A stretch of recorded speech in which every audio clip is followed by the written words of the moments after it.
കാസർഗോഡ് നിന്ന് തിരിച്ച് കാഞ്ഞങ്ങാട് കണ്ണൂർ ഭാഗത്തേക്ക് പോകുന്ന വാഹനങ്ങൾ പ്രത്യേകം ശ്രദ്ധിക്കുക. പൊയിനാഴ്ച കഴിഞ്ഞ് KVRന്റെ ഒരു ഷോറൂമൊക്കെ കിട്ടുന്നുണ്ട്. അല്ലെങ്കിൽ ഭാരത് ബെൻസ് ഷോറൂമിൻ്റെ ഒരു കിലോമീറ്റർ ഇപ്പുറത്ത് ഒരു വലിയ വളവുണ്ട്. ഈ വളവിൽ തുടർച്ചയായിട്ട് അപകടങ്ങൾ നടന്നുകൊണ്ടിരിക്കുകയാണ്.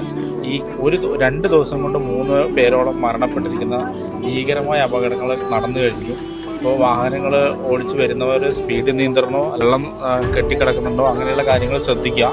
അതിഭീകരമായ രീതിയിലാണ് ആക്സിഡൻ്റാണ് നടക്കുന്നത്. കാരണം നമുക്കറിയാം, ഒരു ആവറേജ് 80-100 കിലോമീറ്റർ സ്പീഡിൽ പോകുന്നതിന് തടസ്സമില്ലാത്തൊരു വഴിയാണ്. കാരണം കണ്ണൂർ ടു കാസർഗോഡ് വരുന്ന റൂട്ടിൽ ഹൈവേയിൽ അങ്ങനെ ജനത്തിരക്ക് ഉണ്ടാവാറില്ല. ചന്ദ്രഗിരി വഴിയാണെങ്കിൽ മാത്രമേ വലിയ തിരക്കുണ്ടാവാറുള്ളൂ.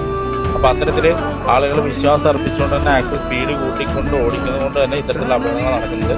അപ്പോൾ ദയവായി നിങ്ങൾ ഈ റൂട്ടിൽ സഞ്ചരിക്കുന്നവരോ അല്ലെങ്കിൽ ഇത്തരത്തിൽ റൂട്ടിൽ സഞ്ചരിക്കുന്ന ആളുകളിലേക്ക് നിങ്ങൾ ഈ വീഡിയോ എന്തായാലും ഷെയർ ചെയ്തെത്തിക്കുക. വളരെ അപകടകരമായ ഒരു അവസ്ഥയാണ്. വാഹനങ്ങൾ ഈ കാണുന്ന ആ ഒരു കോൺക്രീറ്റിൻ്റെ സൈഡിൽ ഇടിച്ച് പൊളർന്നു പോവുക, അമർന്നു പോവുക തുടങ്ങിയ പ്രശ്നങ്ങളുണ്ട്. അത് മാത്രമല്ല, അതിൽ ഏറ്റവും വലിയൊരു ഭീകരമായ ഒരു ദുഃഖവാർത്ത എന്താണെന്ന് വെച്ചാൽ ബസ് കാത്തു നിന്ന ആളുകൾ വരെ ആ ഒരു അപകടത്തിന് ഇരയായി എന്നുള്ളതാണ്. അതിൻ്റെ സൈഡിലായിട്ടാണ് ആളുകൾ ബസ് കാത്തു നിൽക്കുന്നത്.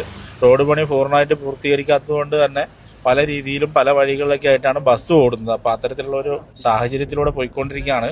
അപ്പോൾ എല്ലാവരും വളരെ ശ്രദ്ധയോടുകൂടി മാത്രം ഡ്രൈവ് ചെയ്ത് അല്ലെങ്കിൽ അത്തരത്തിൽ വാഹനങ്ങൾ കൈകാര്യം ചെയ്യുക.